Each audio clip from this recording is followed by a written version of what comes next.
Spoštovane in spoštovani, dobrodošli na delavnici Podjetništvo je kul, ABC podjetništva.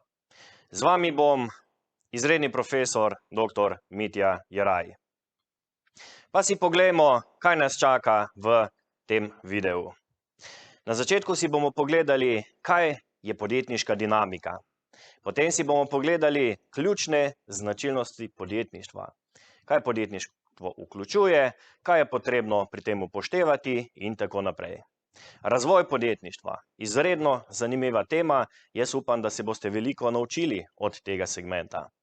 Podjetnik, pomen podjetnika, lastnosti podjetnikov in na koncu si bomo pogledali še podjetniško miselnost, v angleščini rečemo temu entrepreneurial mindset, ki je zelo pomembna ne samo za podjetništvo, ampak tudi za ostala dela, delovna mesta oziroma, če rečemo kar za življenje na splošno.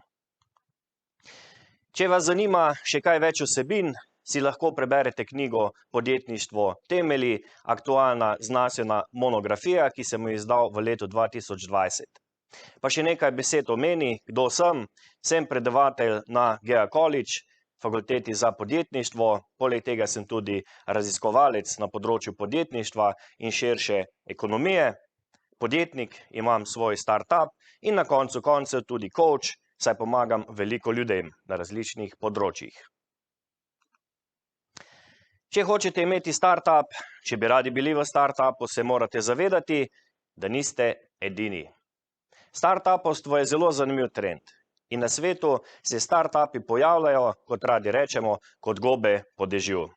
Vsako sekundo se namreč na svetu pojavijo kar 3 novi startupi. In vsi ti ljudje, ki začnejo z svojim novim poslom, imajo eno željo. Kaj menite, katera je ta želja? Uspeti, postati odličen, najboljši konkurent na trgu in seveda zgenerirati dober dobiček, zato da se vam to startupovstvo izplača. Ta dinamika predstavlja v številkah, ki jih preračunamo na uro, številko 10.800. Se pravi, 10.800 startupov se pojavi vsako uro po celem svetu, kar predstavlja 259.200 startupov na dan. Če mislite, da imate dobro idejo in da jo imate edini na svetu, dajte pomislite še o teh okoliščinah. Koliko ostalih ljudi mogoče ravno sedaj razmišlja o povsem istih vzorcih kot vi. Na svetu je tako 400 milijonov podjetnikov, nekateri so postali podjetniki zaradi tega, ker imajo podjetniško strast, ker bi radi bili podjetniki, drugi so postali podjetniki zopet zaradi tega, ker mogoče niso našli službe kje drugje, ker jih je situacija pahnila v to stanje in tako naprej. Eden izmed 18 prebivalcev na tem lepem svetu ima tako svoj posel. In če začenjate razmišljati danes, kaj konkretno bi radi počeli, v katerih segmentih se mogoče da bolj uspeti, v katerih ne, potem si poglejmo sledeče podatke, ki so objektivni, saj so seveda preslikava prakse. Najlažje se verjetno uspe v tem trenutku na nekih globalnih platformah, ki jih lahko razvijate iz Republike Slovenije in v času štarta posla jih zaženete po celem svetu. Kaj bi lahko bilo to? Razne spletne trgovine, spletne aplikacije in tako naprej. Če si pogledamo segmente, v katerih podjetja najbolj prosperirajo v današnjih časih, so to seveda online trgovine, mogoče tudi zaradi vpliva COVID-19 in seveda vseh ukrepov, fintech podjetja, se pravi podjetja, ki se ukvarjajo s plačevanjem preko raznoraznih spletnih platform. On demand, torej vsa znanja, vse vsebine, ki jih lahko vi po svojem naročilu naročujete od ponudnikov. Kdo so ti ponudniki? Imamo zelo široko paleto. Seveda pa ne smemo pozabiti tudi hardverskih podjetij, to so podjetja, ki delajo nekaj oprijemljivega. V slovenščini imamo lep izraz za to, imenuje se proizvodnja. Potem imamo seveda nepremičnine, nepremičninski trg, imamo trg zdravstva, medicine, medicinskih pripomočkov, prehranskih dopolnil in tako naprej. Če imate željo, se dajte prosim fokusirati v te segmente, ki vas zanimajo, vsak dan pridobivajte podatke in na takšen način boste lahko s svojim podjetjem boljši od konkurence. To pomeni, da boste nekaj tudi prodali. Če pomislimo o podjetniku, kaj vam najprej pride na misel? Kdo je eden izmed podjetnikov, za katerega bi lahko rekli, da je res pustil pečat v našem času? Veliko jih je, jaz sem izbral Elona Muska. Elon Musk je serijski podjetnik, je podjetnik, ki ima velik vpliv.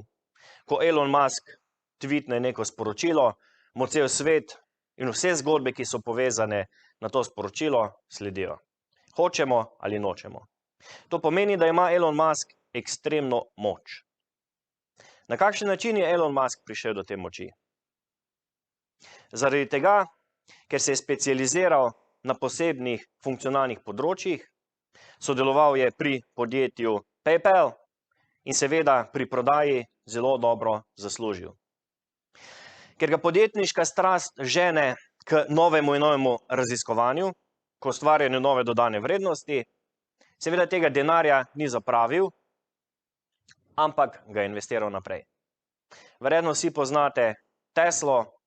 Tesla avtomobili so verjetno v povprečju najboljši električni avtomobili, ki si ga lahko kupi vsak posameznik, ki ima neke srednje prihodke.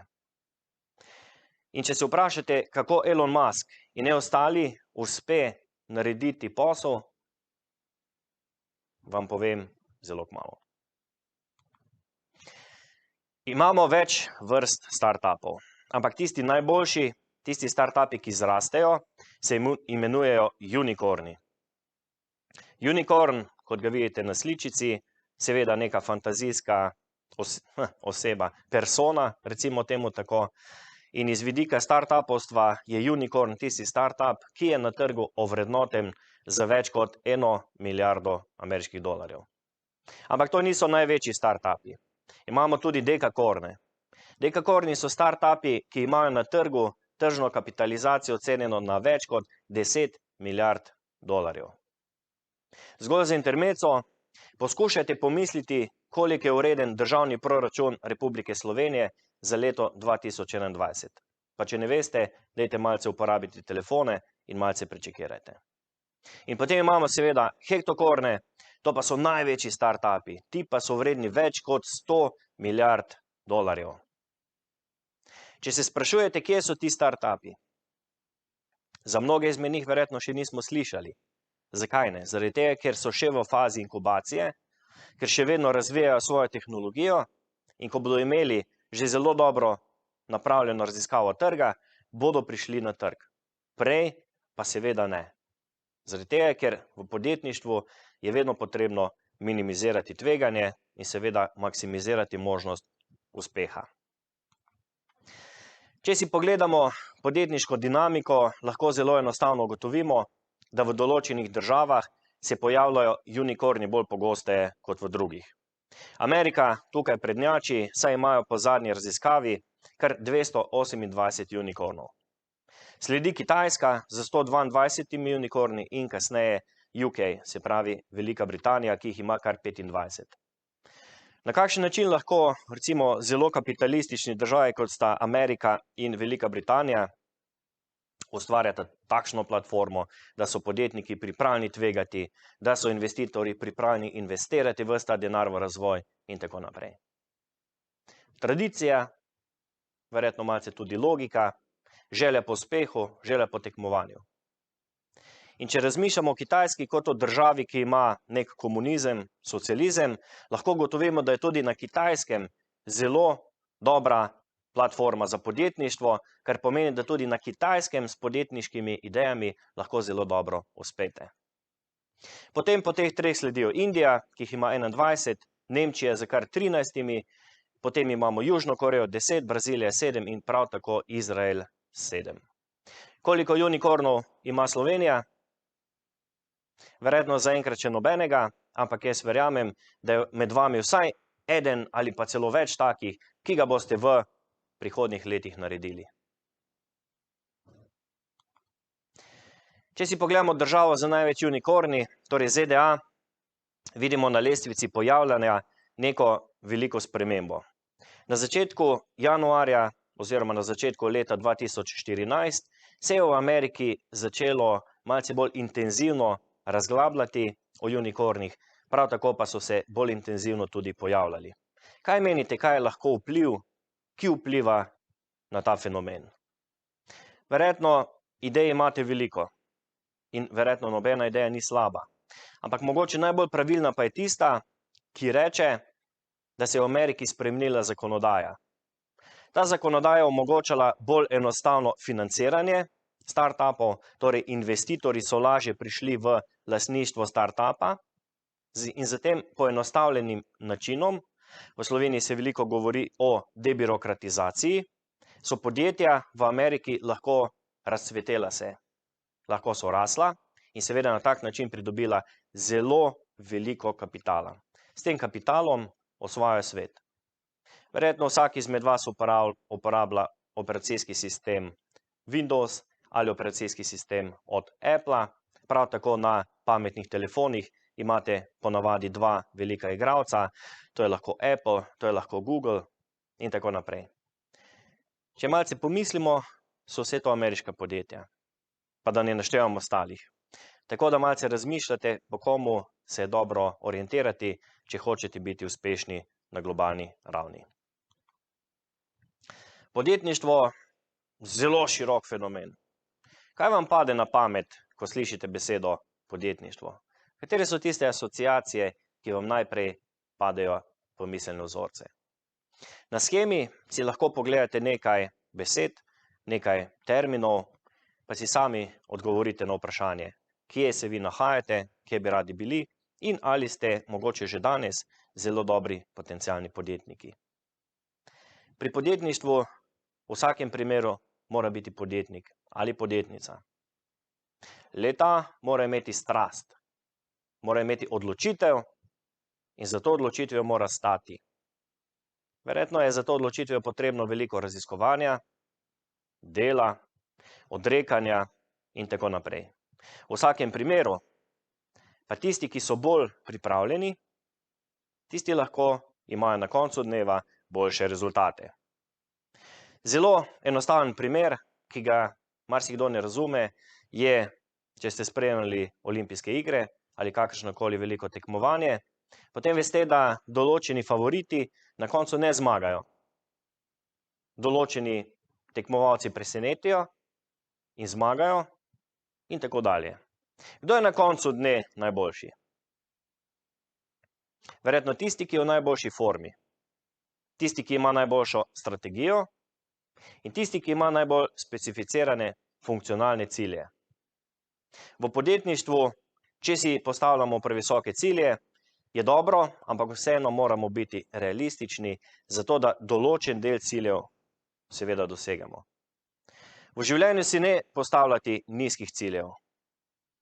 Zaradi tega, ker nizki cilji seveda vas ne bodo pripeljali ravno daleč. Zato je boljše pogledati v zvezde in si zaželeti prostor pod tem svobodnim soncem ali pa nebom. Ekonomski razvoj. O ekonomskem razvoju je govora že 1000 let. Ekonomski razvoj pomeni veliko. Na ekonomski razvoj vpliva politika, kultura, mogoče vera in tako naprej. Ampak vseeno za ekonomskim razvojem stojijo ljudje. In ti ljudje, ki so bolj odprti do sprememb, seveda imajo na koncu tudi boljše rezultate. Ti rezultati se kažejo v zaposlenosti, v ekonomskem razvoju, v standardu ljudi, v novitetah, ki jih ljudje imamo ali pa jih nimamo, ki jih lahko kupimo ali pa jih ne moremo kupiti in tako naprej. Če si pogledamo ekonomski razvoj od začetka, vidimo, da se je neposredno povezoval s podjetništvom. Kdaj pa lahko rečemo, da se je podjetništvo sploh začelo? Podjetništvo je verjetno oziroma zagotovo staro ravno toliko, kot so stare prve civilizacije človeške vrste. Pred približno 100 000 leti je naša vrsta, torej Homo sapiens, sapiens, prišla iz step Afrike preko Turčije v Evropo. To je bila zelo dolga in nevarna pot. Seveda niso šli z letalom ali z recimo avtomobili, ampak so šli peš. Cele družine, posamezniki in tako naprej. Ko so prišli Homo sapiensi v tistem času na področje Evrope, jih je tukaj pričakala neka druga vrsta. Homo neanderthalis. Neandertalci so na področju Evrope živeli kar 500 milijona let. Imeli so dobro zgrajeno družbeno strukturo, imeli so dobro razdeljene vloge in očitno so na tak način lahko prosperirali in rasli kot človeška vrsta. Kaj se je zgodilo z neandertalci po prihodu Homo sapiensa? Verjetno sami dobro veste, da so izumrli. In sedaj sledi ključno vprašanje. Zakaj so izumrli? Zaradi tega, ker je bila takrat seveda situacija ista, kot je danes. Na trgu, če hočete, Evropske unije, Evrope, malce širše geografsko, so bile omejene dobrine, omejeni resursi. In Homo sapiens je znal te resurse dosti bolj učinkovito uporabiti. To pomeni, da je uporabljal minimax načelo. Se pravi, z minimalnim inputom dobite maksimalni output. Ali pa želeni output dobite z minimalnimi sredstvi. Človek je znal tudi planirati. Planiranje pomeni, da imate cilje in te cilje preko strategije dosegate. Homo sapiens je planiral na dolgi rok, na daljši rok, medtem ko neandertalci so bolj razmišljali o formuli iz rok v usta. In seveda, ko se je šlo za hrano, je človek bil sposoben, sodobni človek, malce boljše organizacije, malce boljšega nastopa, bili so bolj vešči pri manipulaciji z materiali in na takšen način so si pripravili boljše orožje, boljše orodje in seveda so bili bolj konkurenčni. V tem času je človek začel manipulirati z naravnimi materiali. Ti materiali so kamen, les, kosti od živali, od tudi ljudi, kreda in ostale. Kaj so postali tisti posamezniki, ki so bili bolj podjetni? Postali so vodje skupin, vodje klanov in v neki fazi so začeli delegirati svojim podrejenim, svojim zaposlenim naloge. Seveda so prevzeli največjo odgovornost in za to odgovornost so se morali prej veliko učiti, veliko delati, predvsem pa so se morali izkazati. Ko pridemo do naslednje velike spremembe, vidimo, da človek ne manipulira samo naravnih materialov, ampak začne manipulirati naravo. To je naslednja velika paradigma. Če govorimo o prvi fazi kot o nabiralniško-lovski ekonomiji, pridemo v drugi fazi do sekundarne ekonomije. Leta se je začela pojavljati približno 9000 let pred našim štetjem, nekje v Turčiji. Se pravi, v Turčiji so našli 3 naselbine, kjer naj bi se začelo kmetijstvo in poljedelstvo. Kaj so bili takrat materiali? Pojavljale so se že zgodne kovine, se pravi baker, bron in kasneje v zadnjih fazah tudi železo.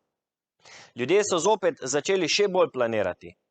Torej vse, kar so imeli nabranega, naprimer žita, so morali reči, pol žita bomo razdelili med našo družino, pol žita pa bomo naslednje leto posadili v zemljo s pričakovanjem, z ekonomskim ciljem, da bo leto žito vzklilo in da bo lahko na to nahranilo ljudi in ne samo ljudi, ampak tudi živali.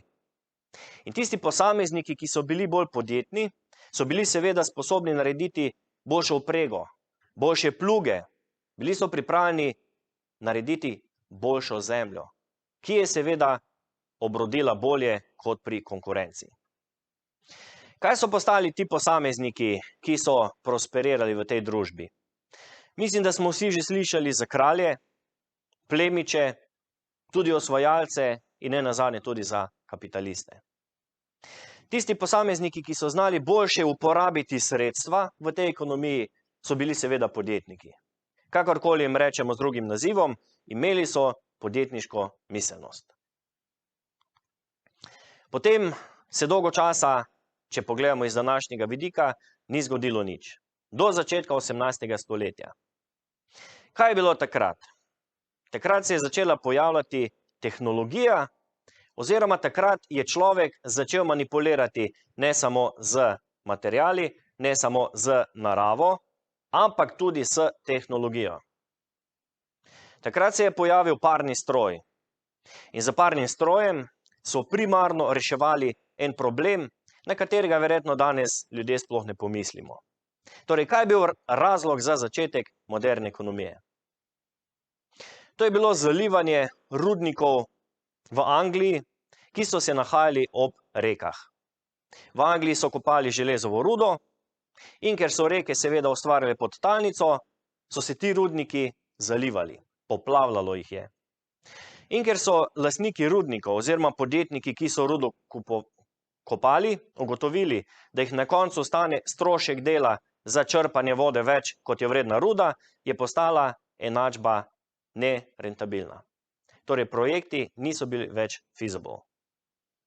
In iz tega vidika je en človek, bil je podjetnik, bil je tudi neki protestantski duhovnik, izumil parni stroj.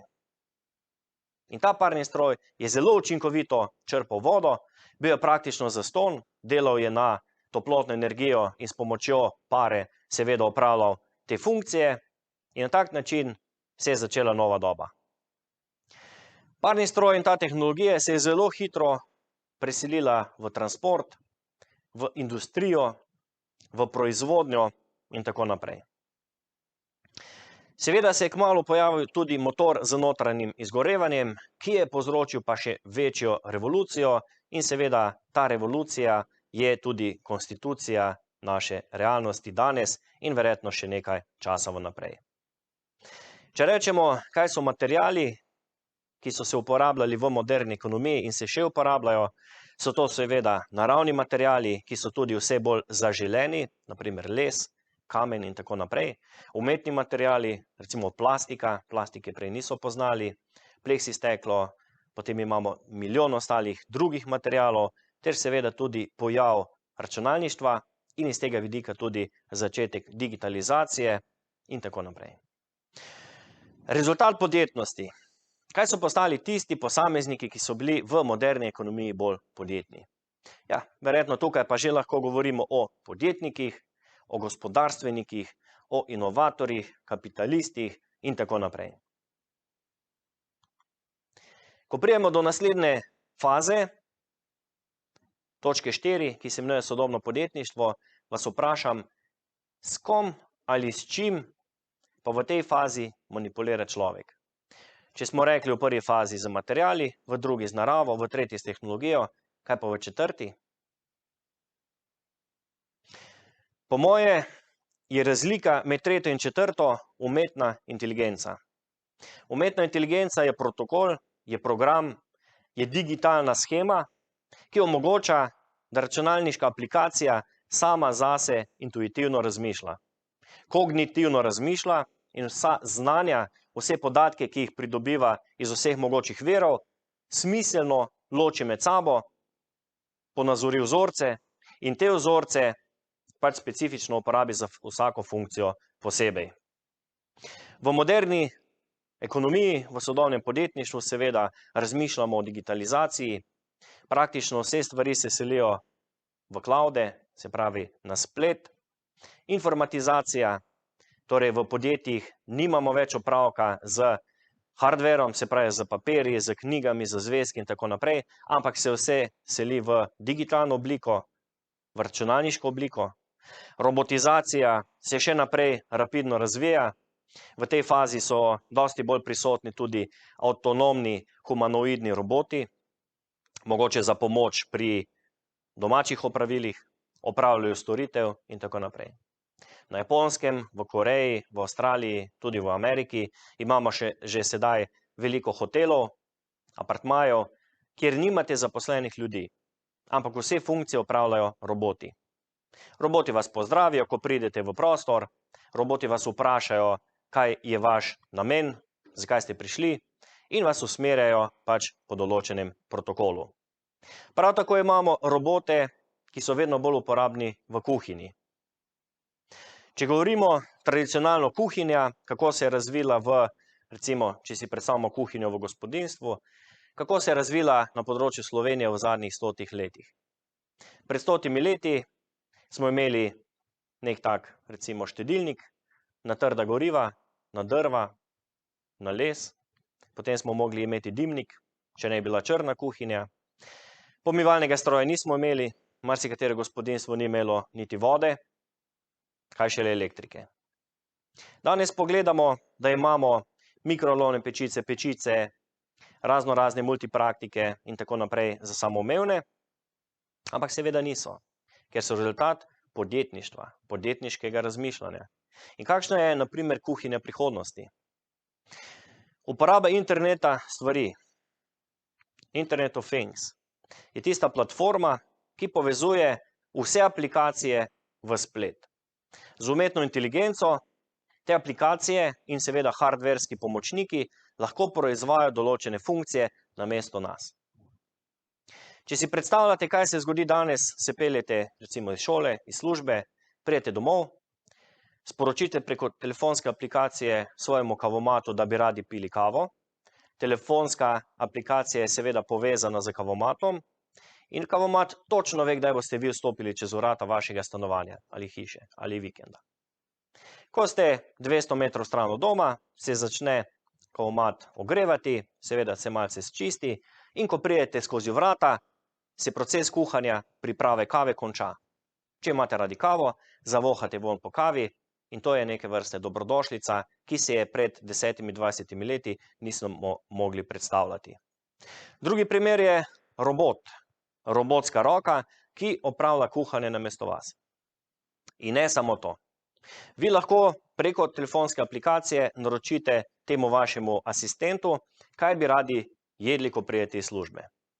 Po istem protokolu kot za kavo, seveda robotska roka, robot razmišlja, kako bi vam to pripravila, ker ima seveda vse sestavine na kodah, če katera sestavina manjka, seveda robot avtomatsko naroči dostavo hrane iz trgovine.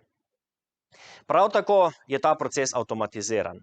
V trgovini roboti določen del hrane, naprimer 1 kilogram moke tipa 500, izločijo iz zalog, ga dajo na tekoči trak ga pripelje do drona, dron to moko v paketu prime in jo pelje do neke rampe pri vašem domu. Robot to moko sprejme, jo nese v bistvu v kuhinjo in s tem je proces zaključen. Na kakšen način se zgodi transakcija? Vi imate svoj račun, vi imate svoj account in preko tega accounta seveda se vse stvari poplačajo. Ne bomo rekli, da je to prihodnost, ampak je to sedanjost. In če bi radi razmišljali o dejavnostih, katere so perspektivne čez 10 let, čez 5 let, potem seveda morate razmišljati v tej smeri, ker je edina danes tukaj. Podjetništvo vpliva na mnogo stvari. Podjetništvo v prvi fazi lahko rečemo, da vpliva na 3 glavne sestavine naše družbe. Prva sestavina so delovna mesta. Ljudje, ki nimajo službe, ki nimajo možnosti služiti denarja, seveda ne morejo tega denarja trošiti. Pustimo zadaj te socialne transferje, ki naj bi bili bolj izjema kot pravilo. Torej, podjetnik je tisti, ki nima službe, ampak si jo sam ustvari. In se na ta način loči iz nekega konteksta brez zaposlitve. Druga stvar je, ko podjetniki rastejo, imajo vedno več naročil in na tak način vabijo k sebi ostale ljudi. Na tak način zaposlujejo ljudi in ti ljudje postanejo zaposleni. Podjetništvo v drugi fazi vpliva neposredno na gospodarsko rast. Več kot bo podjetnikov, več bo tudi uspešnih podjetnikov, več bo narejenih transakcij in vsi bomo konec dne zadovoljni. Če ne bi bilo gospodarske rasti, bi danes še vedno kuhali v črni kuhinji z neko leseno kuhalnico v nekem štedilniku na trda goriva in to je to. Ostali smo v času in prostoru izpred 500 tisočih let. Gospodarska rast je povezana tudi z geografsko lego vsakega posameznika. Če greste potovati po Afriki, po recimo Aziji, vidite, da je ogromno ljudi, to so milijoni ljudi, to stotine milijonov ljudi, ki še vedno živijo na način, kot smo na področju Evrope živeli 500 let nazaj. In gospodarska rast se neposredno nanaša na razvoj družbe. Če hočemo imeti razvoj družbe, ki bo aktualen, ki bo fleksibilen, ki bo takšen, da bo pomagal ljudem, moramo imeti seveda izpolnjene osnovne kategorije. Sistem mora spodbujati podjetnike, podjetništvo, ljudje moramo priznati podjetniški uspeh, podjetništvo je sestavljeno tudi iz tveganja in marsikateri podjetnik propade, zato mora biti kultura takšna, da tistih podjetnikov, ki propadajo, ne stigmatizira, ampak jim da drugo priložnost. In tako naprej. Začel sem z ljudmi, s posamezniki, ki so mogoče malce zaostali v razvoju. In tukaj na sliki lahko vidite, kaj to pomeni v praksi. Na eni strani imamo favele, neka barakarska naselja, kjer živi 95% prebivalcev, določene regije, države in tako naprej. Ti ljudje se rodijo v revščini in kot po enačbi umrejo v revščini. Zelo težko je prestopiti iz te revščine v neki srednji sloj ali pa celo višjega. Zakaj? Spomnite se omejenosti resursov. Na drugi sliki, oziroma na drugi strani slike vidimo neka zelo luksuzna naselja, vidite, to so blokovska naselja, ampak kljub temu ima vsako stanovanje svoj vrt. Razgled, sicer na favele, ampak vseeno, mogoče nekomu celo to odgovarja, da si haja pa ego. In na tak način, v bistvu, da naredimo še bolj ločitev med revnimi in bogatimi, v vmesni fazi naredimo neko buffer cono. Cono, ki na nek način amortizira vse te pritiske iz ene strani na drugo. Seveda iz druge strani na eno ne bo pritiskal. Ne? Tukaj imamo teniška igrišča, bazene, razne druge zadeve. In ti ljudje, ki živijo v teh stolpnicah, jasno komunicirajo ljudem v favelah. Tukaj ste in tukaj boste ostali. Na veliko srečo smo rojeni v Evropi, na Zahodu, ker seveda stanje ni tako. Ampak če boste razmišljali globalno, morate upoštevati tudi to segmentacijo ljudi. Poglejmo si torej, kdo je podjetnik. Podjetnik se fokusira na cilj. Podjetnik ne počne 100 zadev naenkrat, ampak hoče izpiliti eno stvar in jo narediti najboljšo na svetu. Se pravi, faza realizacije je izjemno pomembna. Slišimo ogromno ljudi, ki rečejo, skoraj da sem uspel. Saj veste, skoraj ni kljukice. Identifikacija priložnosti. Podjetniki vidijo priložnosti, prodaje, zaslužka, razvoja tam, kjer jih drugi ne vidijo. Zakaj? Zaradi tega, ker mogoče podjetniki rešujejo specifične potrebe, svoje potrebe, se pravi svojih lastnih potreb, začnejo z nekim poslom in vidijo, da ima tudi veliko ljudi iste probleme kot leti. Podjetniki imajo vedno zelo močno socialno mrežo. Timski pristop je ključnega pomena. Sam človek naredi le malo. Če imamo pa skupino ljudi, 3, 4 zaupniki, pošteni ljudje, potem pa lahko naredimo veliko več. In v bistvu ljudje se tukaj potenciramo. Ni tako, da 2 naredita enkrat več kot 1, ampak 3-krat več. Podjetniki seveda prevzamejo osebno odgovornost. Če pride do uspeha, si lahko podjetniki izplačajo dobiček, imajo denar, imajo jahte, luksuz, karkoli hočete. Če uspeha ni, so podjetniki lahko stigmatizirani, vsi jim govorijo, saj sem ti rekel, in tako naprej. Ampak nič skrbeti. Podjetniki imajo trdo kožo, so profesionalci in poskušajo v veliki meri nadzorovati tudi svoja čustva. Seveda takrat, ko je to pomembno. Odrekanje in žetev. Ko boste vi mogoče šli na kakšno zabavo, ko boste vi šli na dopust, bo mogoče vaš kolega, podjetnik delal. V pisarni, v soboto, nedeljo, med prazniki, od 6. zjutraj do polnoči in se boste spraševali, zakaj je tega treba. Zaradi tega, ker brez žrtvovanja ni možnosti uspeha. To je dejstvo. Pri odrekanju se seveda z uspehom vse poplača in ko gledamo nazaj, lahko rečemo, še enkrat bi šel skozi ta pekel, zato da bi prišel do nebes. Podjetniki imajo radi svobodo, so neodvisni. Ne marajo nekoga, da jih komandira. In ta neodvisnost se mora na nek način tudi kompenzirati oziroma poplačati. Če smo nezadovoljni, imamo lastno stališče, mogoče podamo tudi kakšno kritiko, imamo to pravico storiti v vsakem primeru. Ampak zapomnite si to.